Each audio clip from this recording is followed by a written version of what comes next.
All right.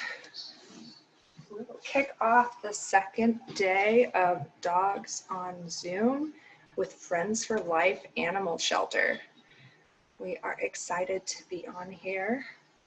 We'll give some attendees a few minutes to be able to join us here. And what we will do is make sure that that you guys are entertained for the hour and get ready to talk to some dogs.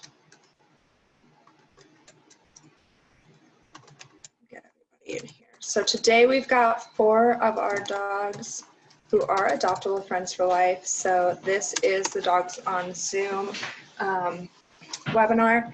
It is sponsored by PEDIGREE, who is also as an amazing partner, sponsoring the adoption fee for all 4 of these dogs. So Reggie here and Baby and Callie and Mookie, all of them, their adoption fee, whoever adopts them will be sponsored by PEDIGREE. It looks like we lost one of the cameras, so we'll go in and see if maybe Baby knocked it.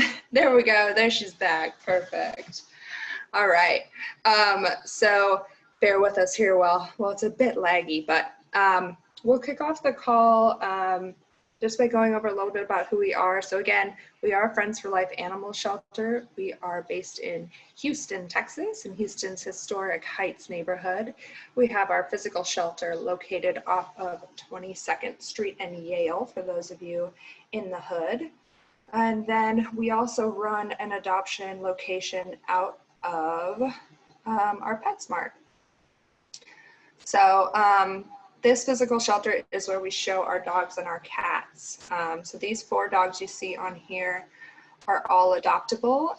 Reggie is also looking for a foster, and we're always looking for more dog fosters.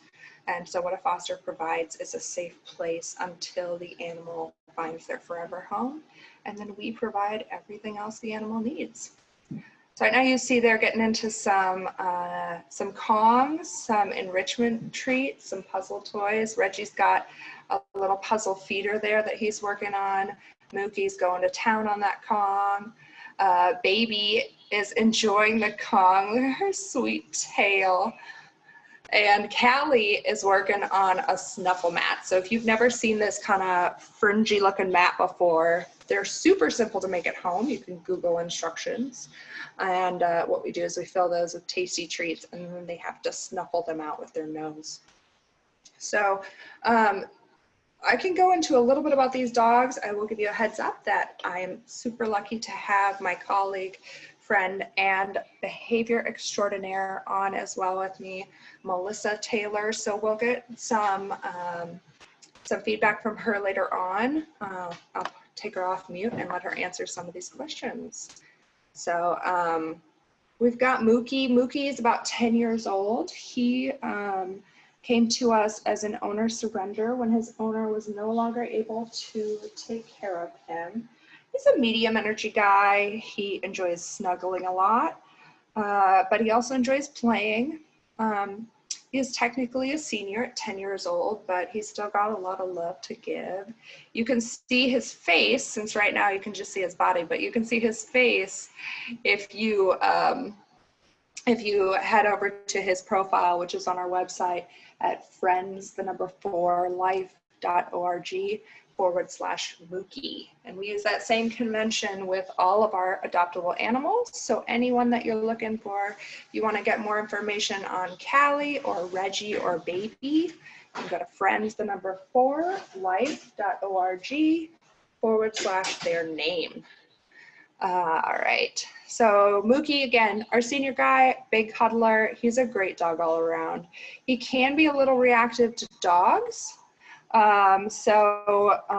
We suggest a home with no dogs. He also has a little bit of, he's exhibited resource guarding in the past. So we're probably looking at no young children who couldn't follow directions, but otherwise he's a great dog. He'd be great in an apartment, and he would be very happy to snuggle with you on the couch during storms. Reggie is another one of our, he's an adult. He's still spunky like an adult. I won't call him a senior. Reggie is our dog, on this call at least, who's been with us the longest. So Reggie has been looking for his home with us since 2017. And that's part of what makes Friends for Life different, is that the animals here don't have a time frame by which they need to get adopted. They've got as much time as they need, and they'll have a safe and enriched and awesome place to live while they look for their forever family, if they don't live in a foster home. So Reggie, like I said, he doesn't have a foster home, but he's looking for one. So if you're interested in fostering, you can find out more about what that means at friends4life.org. Or if you're interested in adopting Reggie, you can go to friends4life.org/adopt or /Reggie. And again, Pedigree, the amazing partner they are, is sponsoring the adoption fee for any of these animals. So they'll be covering that fee for whoever ends up adopting these animals based off this call. Quick intro on Callie. Callie is, I think, our smallest dog on the call, coming in at 31 pounds. She has, you may see it a little bit later on the call, but she does have, she holds her front leg up a little bit, and that's from some nerve damage that she experienced previous in life. But they've found that that actually doesn't cause her any pain. So we don't think we need to amputate it. Our vet has recommended that because she's not in any pain and it's not causing her any issues, we won't put her through the process of amputation. She's just a little wonky looking, but she's a lovable girl. She came to us as a stray. She has some separation anxiety, so she would really prefer to stay home with a family that will work on leaving her longer and longer. So right now she does pretty well in her crate, but we always continue to support our adopters with behavior along the way. So, and if you're just joining us, this is Friends for Life and the Dogs on Zoom event with Pedigree. Pedigree is sponsoring the adoption fee for all of these dogs you see here today. I was just laughing at Reggie getting some treats tossed his way. He's like, what's going on? Come on, man. Baby is our newest dog that's on the Dogs on Zoom tonight. Baby came to us from a kill shelter, so we pulled her off of the euthanasia list to give her a chance at another life. She looks kind of tall in this video, but she's actually pretty short and stocky. The printer also ran out of a little bit of ink while when she was being printed. So her back legs are a little bit lighter than the rest of her. But that's a quick intro on Baby. She's also the youngest dog on this call. She's 2 years old and still has a lot of that puppy energy. So that's a quick intro on these folks on the call. Let's go ahead and see what questions you have. I'll bring Melissa on in a little bit for any of our behavior questions. So Chelsea Burke, thank you for being on the call, Chelsea. I think I recognize your name from yesterday. So thank you for joining us again. These dogs are such cuties. Are they fully grown? So yes, all of these 4 dogs that you see here are fully grown. And Reggie's about 55 pounds. Callie, again, comes in at around 30 pounds. Mookie weighs about 50 pounds as well. And Baby is the biggest at about 60 pounds. So all of them are fully grown. They're not going to get any bigger unless you feed them a lot of treats or table scraps. So, but they're at a good weight right now. We also have Cindy on. Thank you so much for joining us tonight, Cindy. She's asking, where did all of these dogs come from? So at Friends for Life, we get animals a variety of ways. So we do pull from kill shelters off the euthanasia list. But in addition to that, we also work very closely with the public and owners to rehome animals. So we think it's really important and that it's our duty to really be there for the community. And part of the way we do that is by helping people get resources. And if those resources aren't helping enough to ensure that they can keep their animals, then we help them with some rehoming options. So once an animal comes into the Friends for Life program, we are committed to them for life. So that means we provide adopters with ongoing behavioral support. If they run into financial hardship, we can help with things like our free pet food bank, which is the only one in Houston that is not income or area restricted. We don't, shame shouldn't be involved in any of this. So we're not going to ask for your pay stub because need does not either. So yes, that high heel shelters we pull from, and then also from the public. And then sometimes we just get strays that wander up to our door. So Mookie was an owner surrender. Reggie actually is a pretty cool story of how he came to us. We can get into that a little bit later. Baby was pulled off that euthanasia list, and Callie was a stray. So we have a nice mix of an example of how the animals come into the Friends for Life program. All right, let's see. So Isabel is on with us tonight. Thank you so much for being on with us, Isabel. Isabel's asking, what is Mookie like? So Mookie, I've found he looks really serious when you just, you're standing back looking at him. And, but once you get up to him, he's a big cuddle bug. So again, he's not really a fan of dogs. And he does guard food occasionally. And doesn't really like kids, but that's okay. There's some dogs who are just not big fans of dogs or kids. He's a lovable guy. I like to call him a senior gentleman. He seems to be extremely loving. So let's see. All right. And let's see, we've got Terry Williams on there. I'm only seeing one dog. How do I get more views?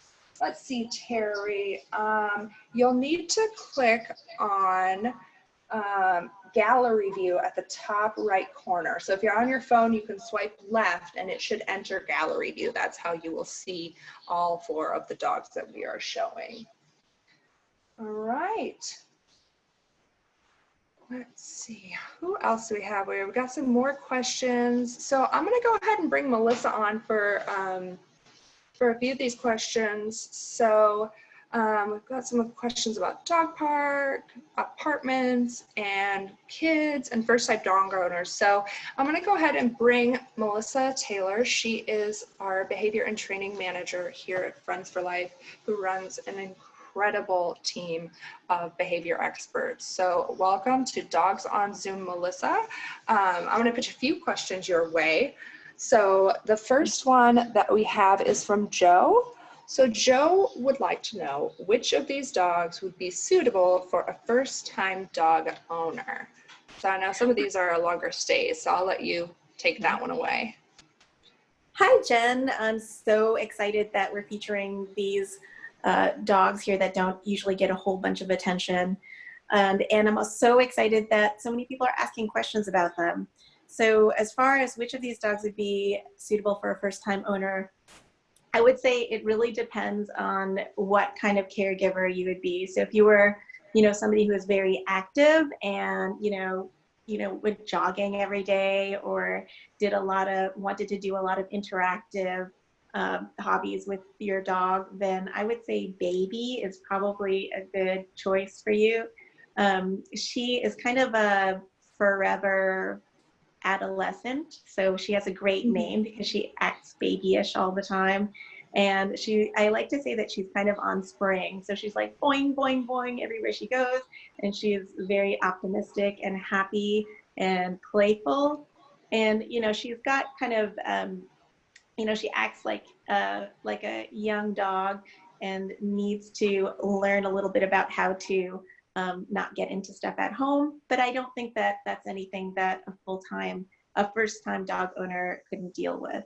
But if you were more of a low-key caregiver and you wanted to just kind of, if you just wanted to you know, hang out on your couch with the dog or just cuddle and not, you know, exercise too much. You know, there's some of you out there, Callie would be a pretty good choice. So as Jen was saying, Callie was working on her separation anxiety recently, but her fosters are doing a great job practicing leaving her home by herself, and she's doing really well. They just leave her with something to chew on, to keep herself busy, and she's doing great. So I think she would be a pretty good dog for a first-time dog owner if you're not going to be too active with her. Awesome. All right. Thank you for that.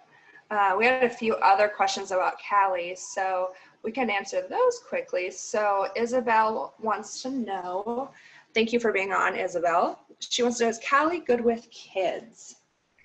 Okay, so Kelly hasn't had a whole bunch of experience with kids.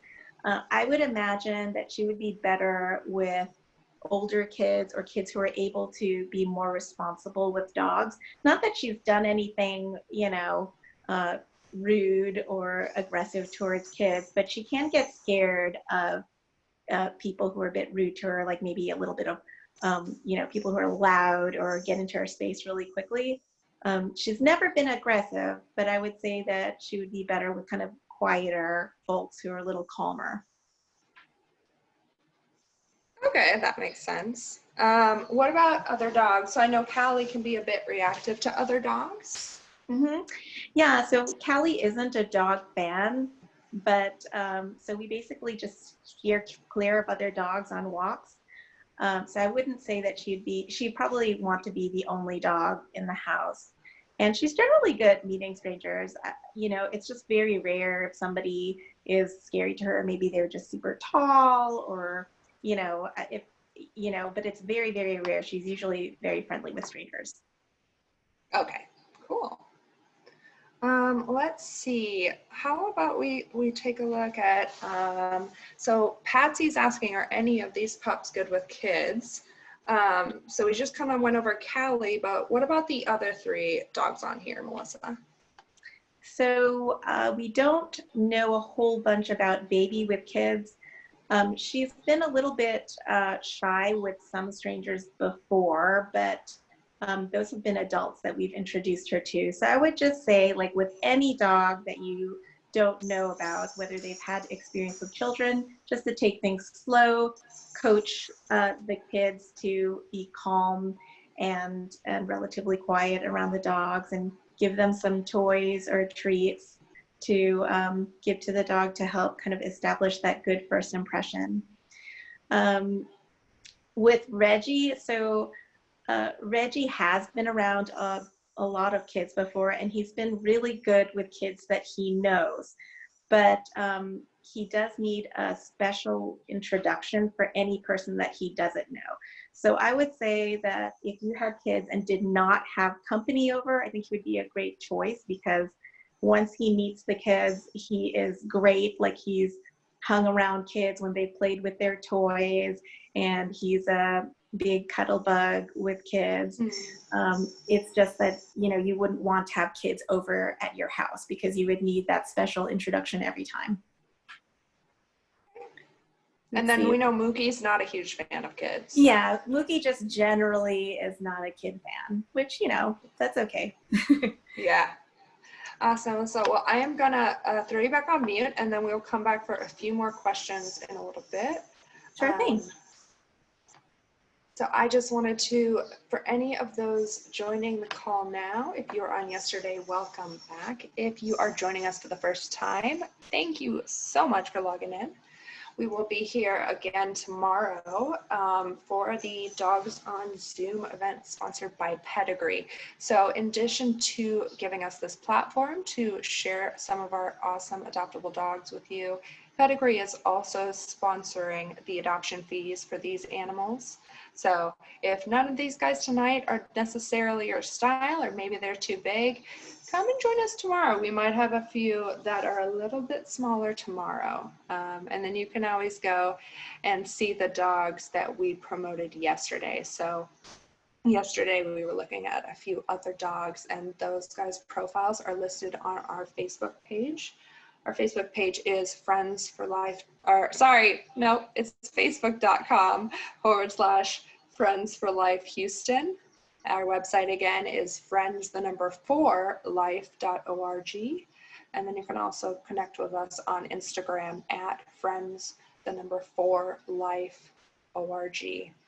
And we post fun content and more cute dog pictures. So any of these guys that you're interested in, you can go ahead and check out their profiles by going to friends4life.org/ their names. So that's Mookie / Callie, Reggie, or Baby.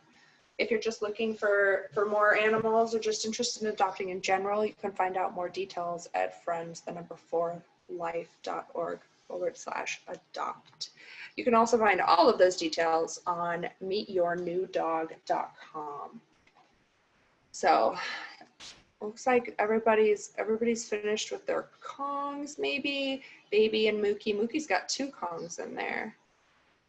You can see the abundance of toys in Reggie's kennel. He is a huge fan of big plush toys. So you see he's got his giant purple octopus. He's got his long snaky guy. That's one of his favorites. So Reggie does have a special introduction, like Melissa mentioned, for meeting new people. Initially, that introduction would take a little while, maybe a few meetings, but now he's gotten that down to just 5 minutes with most people. And so that is just something that we would equip an adopter with, and they'd continue to do that when Reggie moves into his forever home. A couple of these dogs here, we're still working on providing additional behavior support for adopters so that we know that everybody in the home, the dog, family members, tail or no tail, are all happy, healthy, and stress-free. Again, thank you all for logging in tonight to join us on Dogs on Zoom. All right, let's answer a few more of these questions. So a few of these I can answer. So Chelsea has a question about apartment living. So are there any of them better for apartment living? So Reggie, we're going to go with no. So Reggie does get a little bit of separation anxiety, and he does have some storm phobia, but an apartment would just be a little bit scary for him. As far as Callie goes, that's a case-by-case basis. So she is currently fostering in an apartment. So she lives in an apartment as her foster home, and she's been doing well. They've reported that she's done really well. So it's kind of a case-by-case basis. It kind of just depends on your apartment situation. And then Mookie and Baby would both be okay in an apartment. Baby would need a lot of enrichment. So if you don't have a yard for her to run around in, daily walks, daily runs, things like that would be awesome. Let's see, Donna Perry. Hey, Donna, thank you so much for joining us. So Donna's question is, which of these dogs would be okay at the dog park? So because Mookie and Reggie, so Mookie's just not a fan of dogs, so he's not really a candidate. As far as Callie goes, she's also rather reactive to dogs. And Reggie, because he's got that fear of strangers, it probably wouldn't be great. Baby, she could possibly be good with larger dogs, but she may not be a great fit for the dog park just because it's kind of, other people's dogs can be unpredictable. So even after you get to know Baby, she may not be a good fit, but we do have a lot of other dogs in our program who would be great fits. All right, Patsy, thank you for joining us, Patsy. I'm gonna pitch your question. I'm gonna hold it on for that one to answer with Melissa. All of the animals, so Gabriella asked, do all of these dogs have their shots? Yep, we won't send anybody out who is not, we don't know is, completely healthy and, living their best life. We do take in dogs that sometimes have major medical, dogs and cats. We take in heartworm positive dogs. We take in cats with upper respiratory infections. And traditionally, those 2 conditions, which are completely treatable and manageable, have been a death sentence. So there's still a death sentence today at many shelters. So we end up with a lot of those guys. As far as these guys go, none of them have the only health issue really would be Callie's front leg nerve damage, but that doesn't cause her any pain, and it doesn't really even get in the way of her daily function. She doesn't use it, so she does kind of walk along as a tripod, but every animal from our shelter has all of their shots and has been medically vetted. We won't put them up for adoption without that. All right, how is Baby with other dogs? Hi, Daniela. Thank you so much for the question and welcome to the cast. So Baby, she may be able to live with a socially appropriate dog. We don't know we're still getting to know her and getting to know the types of dogs that she likes and who might be a good fit for her, but she is got a lot of that puppy energy still, and like Melissa was saying earlier, if you caught it, Baby would do well with someone who has a very active life. So running, she could do a daily jog easily. She's definitely our marathon runner dog on here. All right, so I think I will bring Melissa back on for a few more questions. As we enjoy watching these guys get their enrichment. I know they're gonna sleep so well tonight. Mookie is exceptionally happy about something right now. He's got that lazy senior gentleman tail wag. Again, if you guys are interested in adopting any of these guys, their adoption fee is covered by Pedigree. And you can find more information about what the adoption process at Friends for Life looks like by going to friends4life.org/adopt. So Melissa, I'm bringing you back on now so we can answer a few of these more general behavior questions. So it's awesome that we're able to have these, our behavior experts on. So we have a question from Patsy. What can I expect from my first few months of being a dog owner? And I'll just chime in and say, I think it will depend a lot on who the dog is, but I'll let Melissa add some more feedback. Yeah, this is a huge question. You're totally right, Jen. It really has to do with what the caregiver's expectations are and what the needs are for the individual dog. So I'm just going to answer this question very broadly. I think the first couple things that I would focus on as a dog caregiver, a new dog adopter, are meeting the dog's enrichment needs. So making sure that that dog has activities that keep them busy socially, mentally, and physically on a day-to-day basis. So a lot of people think, when they think enrichment, they think about walking dogs and maybe letting them run around in the yard.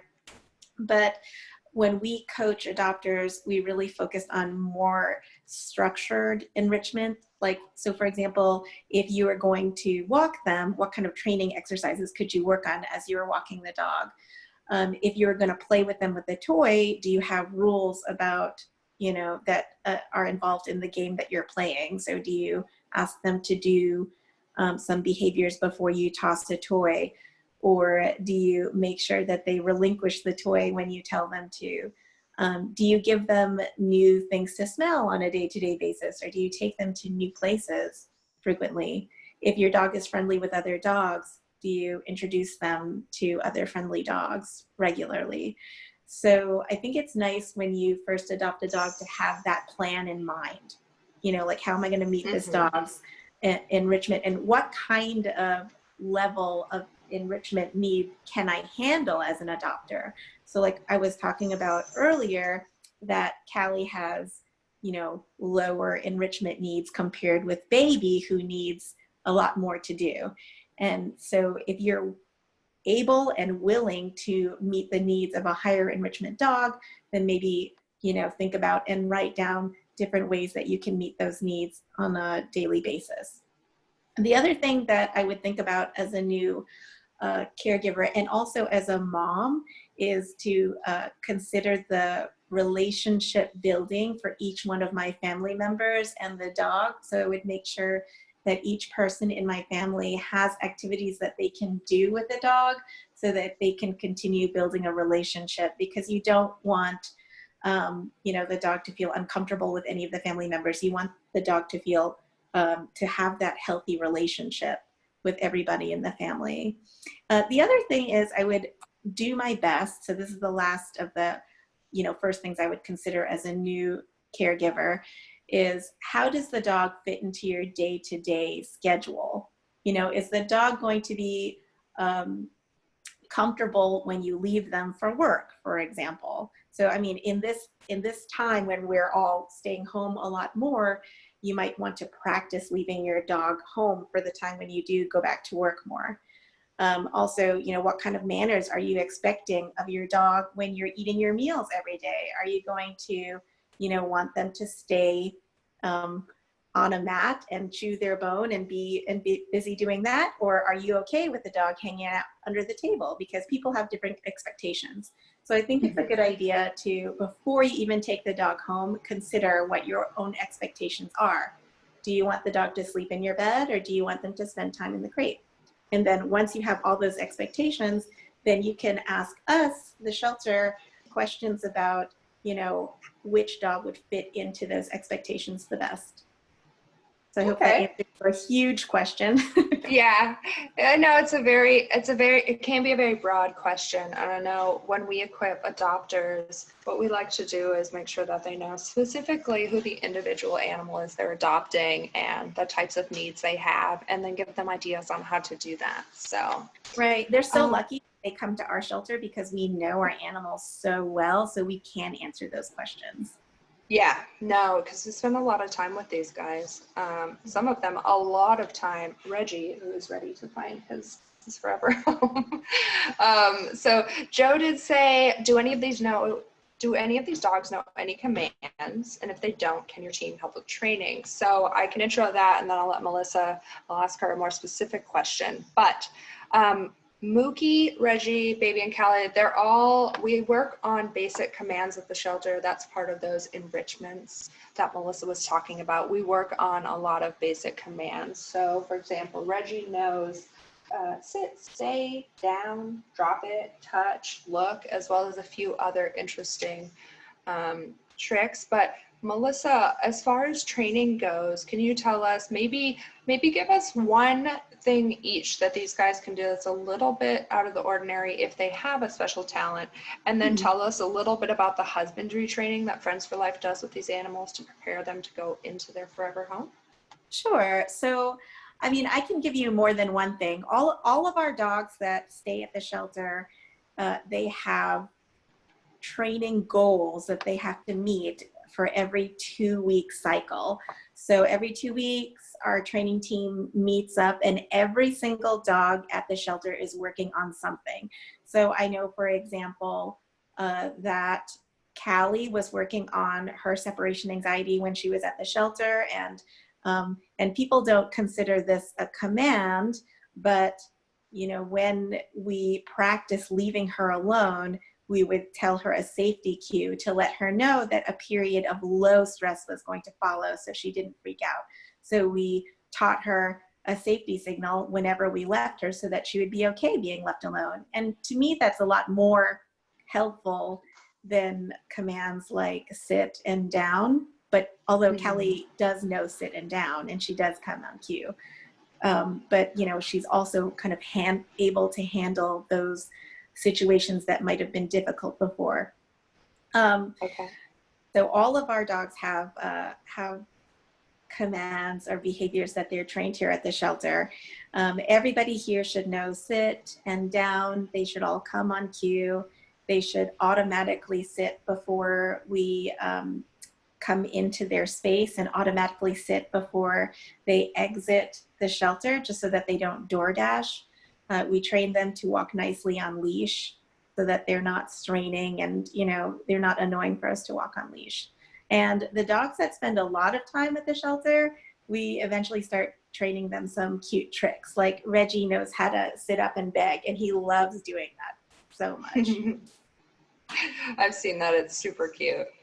And I also want to say that, yes, we can help you with the training. And every single animal that gets adopted from us, if you're having trouble with them, and for the life of the dog, if you ever have trouble and need training, you can call on us, and we will not charge you for this, because we believe that this is part of being dedicated to these animals as they come through our program. For life.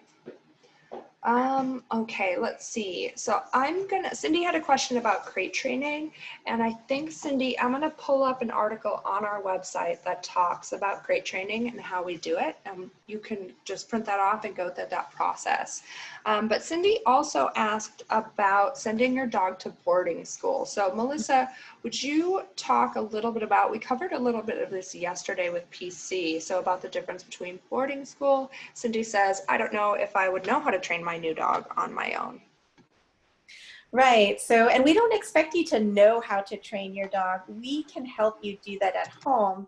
It's nice to practice the training, the trained behaviors that you want in the place where you want them to appear. So if you want your dog to, for example, walk nicely with you on the leash, it's probably easier to train them yourself in those situations where you're going to be walking them.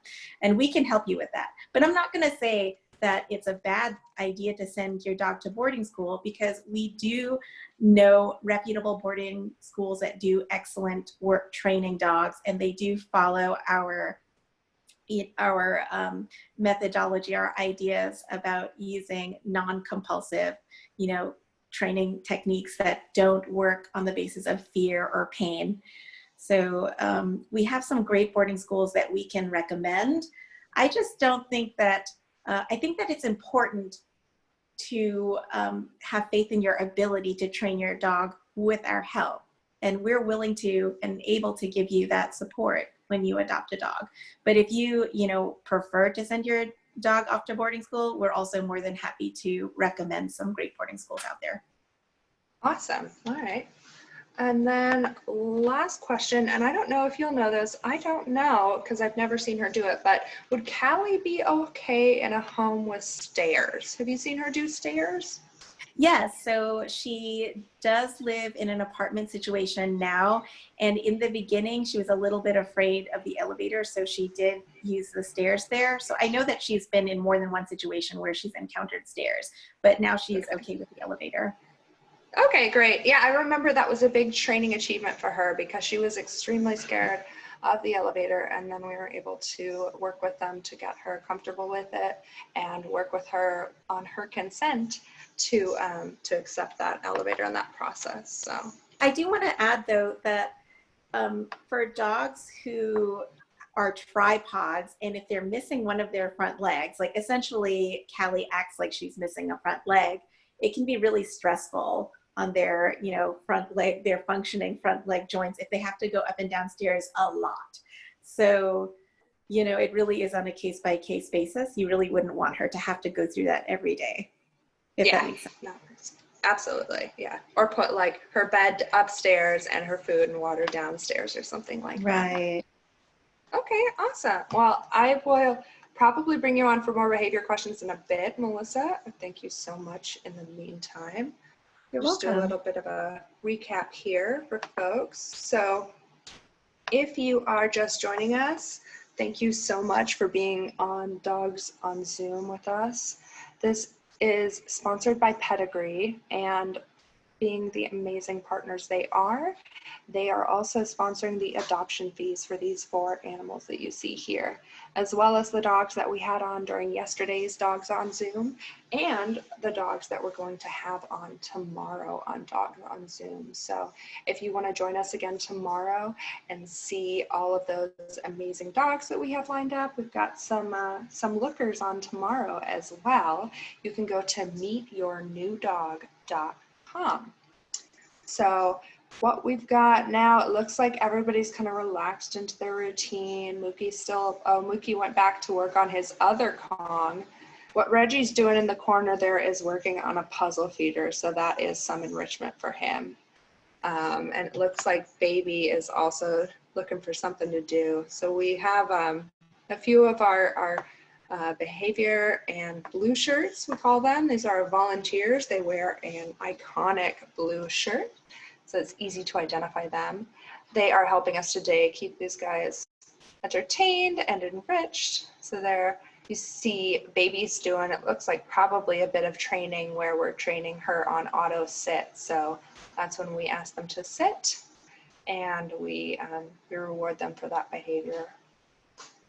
We have a ton of behavior and training resources on our website.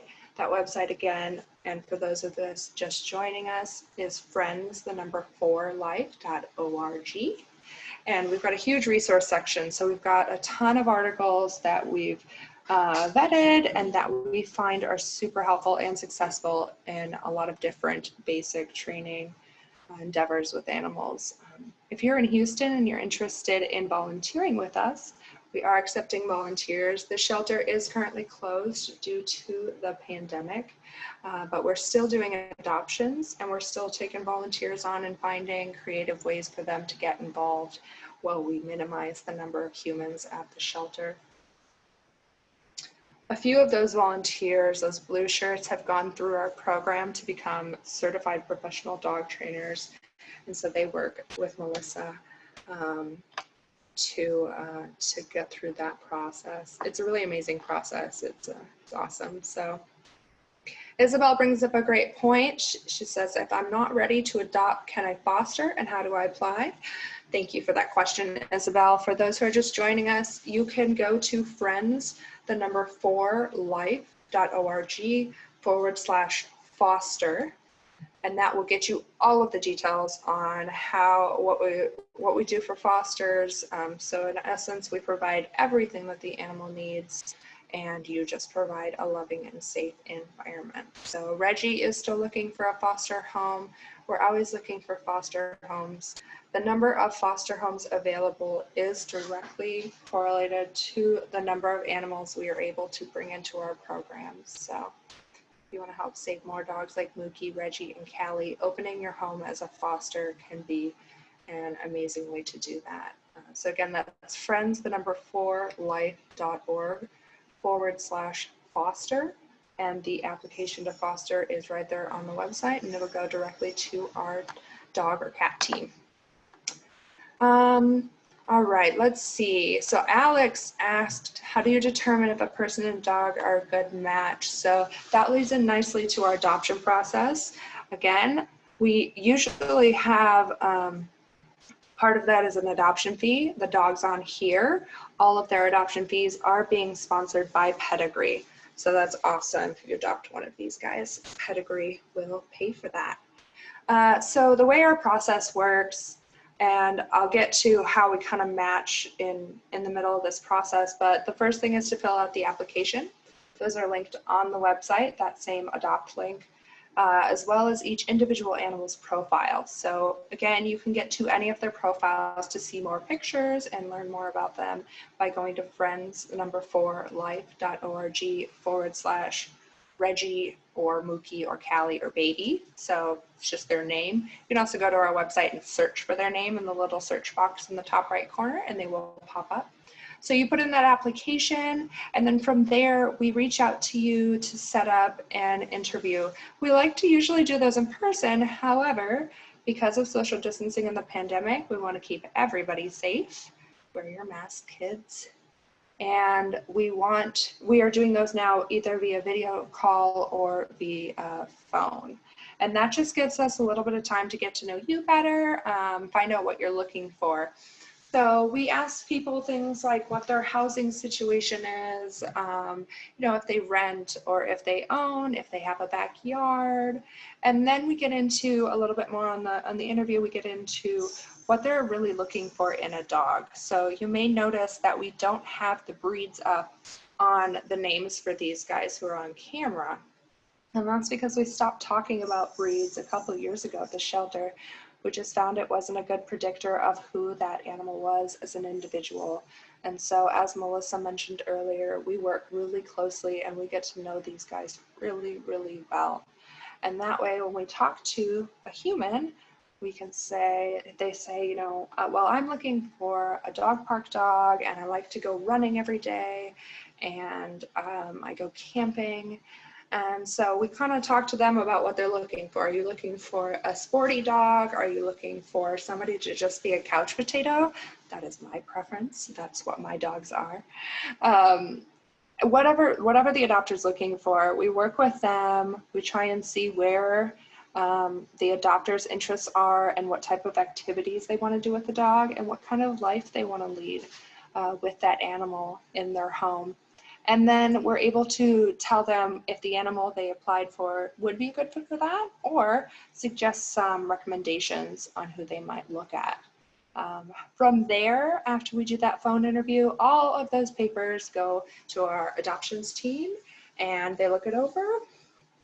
They send back the final decision, and then if someone's approved, their application is good for 6 months. So it's not necessarily tied to a specific animal, and we keep that on file for 6 months, and they are welcome to meet and greet with animals in that time. So usually you hear back from the team after the interview within 48 or 72 hours. So pretty quick turnaround there, and it's just via email. Once you're approved, we can start setting up meet and greets. So those are usually done at the shelter, but now we've started doing them on Zoom. Of course, if people do have an animal in the home that they'd like to introduce on neutral ground, like at the shelter before, we can do that. We've done that successfully, social distancing.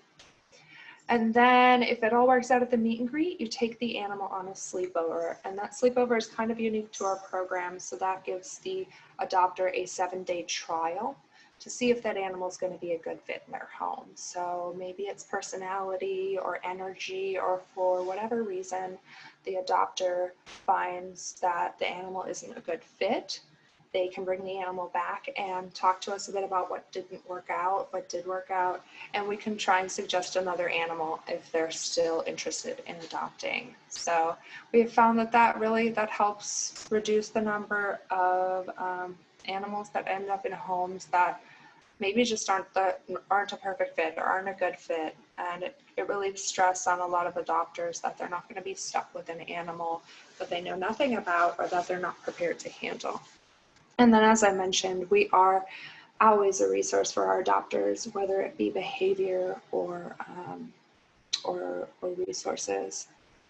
So if the sleepover goes well, you simply come in and finalize the adoption. That adoption fee is typically $95. But again, all of these dogs will be have their adoption fee covered by PEDIGREE as part of the Dogs on Zoom. So that's pretty awesome there. If the sleepover doesn't work out, they can bring the dog back. We try again. So, and then if it does, then they just come in and finalize. So, and then that's it. And then we ask for pictures a couple months later because we are obsessed with these animals. So we get some pictures from happy adopters. So I hope that answers your question in a long way, Alex. We look at, it's a lot about needs and what the adopter is looking to do and what kind of dog they're looking for. And since we know these guys, we can kind of get a feel for who might be a good fit. Cindy asked, are there any special brushes that help with shedding? Yes, and you can probably find that under our grooming article on our website, or if you want us to, I think we just generally use whatever we find on Google or Amazon or whatever gets donated. So I know there are specific brushes out there. So, and Callie and Reggie are both two of our longer haired dogs, and they shed a lot if they don't get routinely brushed or bathed. So,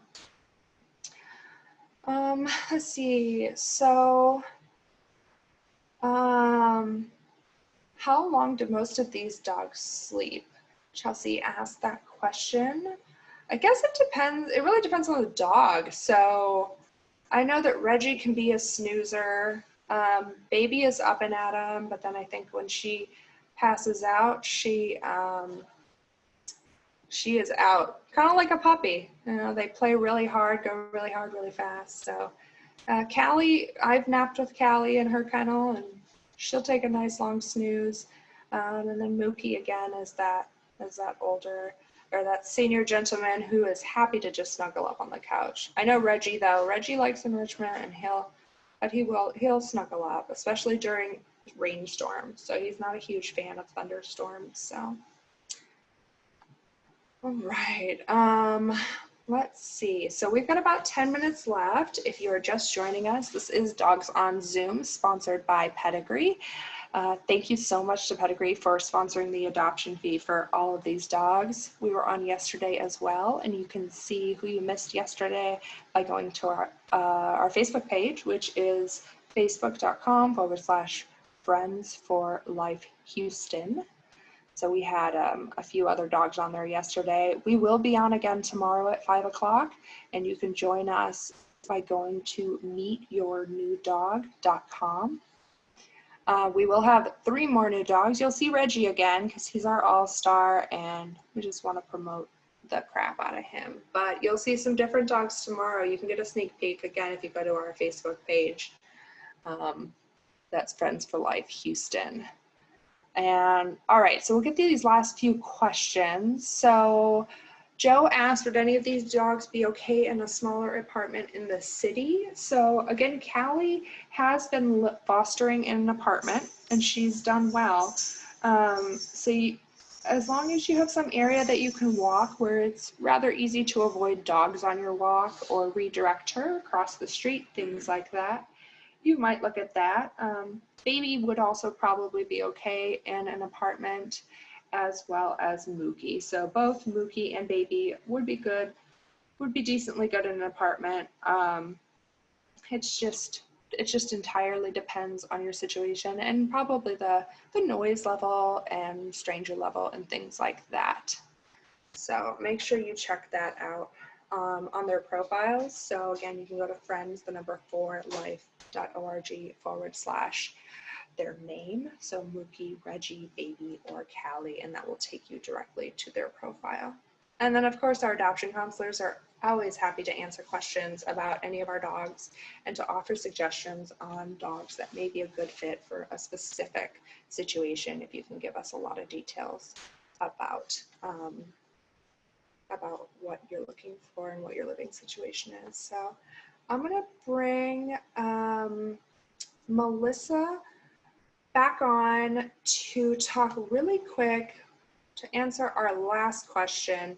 So the last question we've got, Melissa, we've only got about 8 minutes, so we'll keep this one super short. You'll probably recap what you've already answered, but Lena is asking, how can you provide enrichment for dogs in your home? So if somebody already has a dog in their home, what can they do to provide enrichment? Sure. Enrichment is one of my favorite topics when it comes to animal care. And the reason is that for the over 20 years that I've been working with people and trying to better the relationships between them and their animals, the number one problem that I see is that there isn't enough enrichment offered to their pets.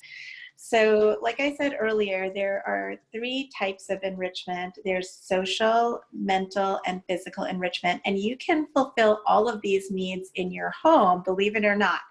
So for example, with mental enrichment, you can actually train your dog to do new tricks or to do some manners exercises like walking nicely on the leash in your home. And in fact, I highly recommend starting doing those exercises in a comfortable place in your home, like your living room, because there's not going to be a whole lot of distraction. And then later on, you can practice it outside. In fact, along those lines, we're offering puppy and kitten kindergarten at the shelter remotely. So you can join us from your living room in the classes. Even if you don't have a puppy and kitten, we're welcoming auditors. So be sure to follow us on social media to find out how you can do that. Some other ways that you can fulfill mental enrichment is by providing sensory enrichment. So when I say sensory enrichment, it means exposing the dogs to different, scents, for example. So you can get some culinary scents. Very many of those are safe for dogs to smell. Like you can get your regular kitchen covered oregano and just kind of sprinkle it onto a towel. And a lot of dogs can enjoy that new smell because they explore the world through their sense of smell. Or chamomile and lavender scents have been shown to reduce stress in dogs. A lot of our dogs at the shelter, they smell vanilla, and that helps them relax. So that's one sensory enrichment activity that you can provide for your dogs. I would also recommend kind of reading up about it, because not all scents are safe for dogs to smell. So you don't want to just, you know, go and order a whole bunch of essential oils for your dog. Don't do that. First, read up about it. And we are happy to post an article about what's safe for olfactory enrichment. Another really easy type of enrichment that you can do for sensory enrichment is to provide foraging toys. So we like to say at the shelter that no dog should eat out of a bowl. So, you know, our healthy dogs, whenever they're having a meal, they're doing it over training. So for their breakfast, they get their morning meal through their training exercises to be able to meet their behavior goals. And for the evening meal, we provide them with foraging toys, otherwise known as food puzzles. So, you know, these are really easy. You can make food puzzles with, you know, just about anything from your recycling. So for example, you could take, I don't know, egg cartons and, you know, put food in the egg slots and then close them and let your dog tear that up. Or you can take some yogurt containers and you can punch holes in them and put their kibble in there, and they can knock those around and let the kibble come out. You can even take like a bath towel or a hand towel and sprinkle kibbles in there on the towel and roll it up, and they have to kind of figure out how to unroll it to get their kibble. So you don't have to really buy any foraging toys to fulfill that enrichment need. What about physical enrichment? Just one more thing. Very few people realize that chewing is a physical need for dogs. So just kind of providing them with something that they can chew regularly can help meet that physical need. Gosh, there's so much more I could say, but I know. Well, thank you so much, Melissa. We will get some resources up on our Facebook so that anybody going there can check them out really quick. But great. I will go ahead and wrap us up now, ladies, gentlemen, and everything in between. This has been Dogs on Zoom, sponsored by Pedigree, with Friends for Life Animal Shelter here in Houston, Texas. So again, Pedigree is sponsoring the adoption fee for Mookie, Callie, Baby, and Reggie for whatever special adopter gets to take them home. They're also sponsoring the fees for the dogs that were on yesterday and the dogs that will be on tomorrow. So we will be on again tomorrow, same spot, same time, 5 o'clock Central Time. And you can find out how to join that by going to meetyournewdog.com. And we'll, like Melissa said, we'll get some resources up there on our Facebook page. So that's facebook.com/Friends for Life Houston. That 4 is spelled out FOR, so Friends for Life Houston. You can also find a ton of resources that we already have up on our website, friendsfor4life.org. And there's a big resource bank there with a lot of different articles. I know we sent one earlier about crate training, but we've got it for a variety of things. So we hope to see everyone again tomorrow. Reggie, Baby, Callie, and Mookie, all thank you for coming. Have a wonderful, fantastic night. And please, again, be sure to join us tomorrow. We are going to have some new dogs on there.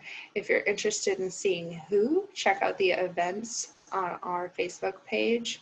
And we've provided a lineup for who's going to be on tomorrow, and you can sneak peek their profiles online and get to know them and see them before you see them on Dogs on Camera.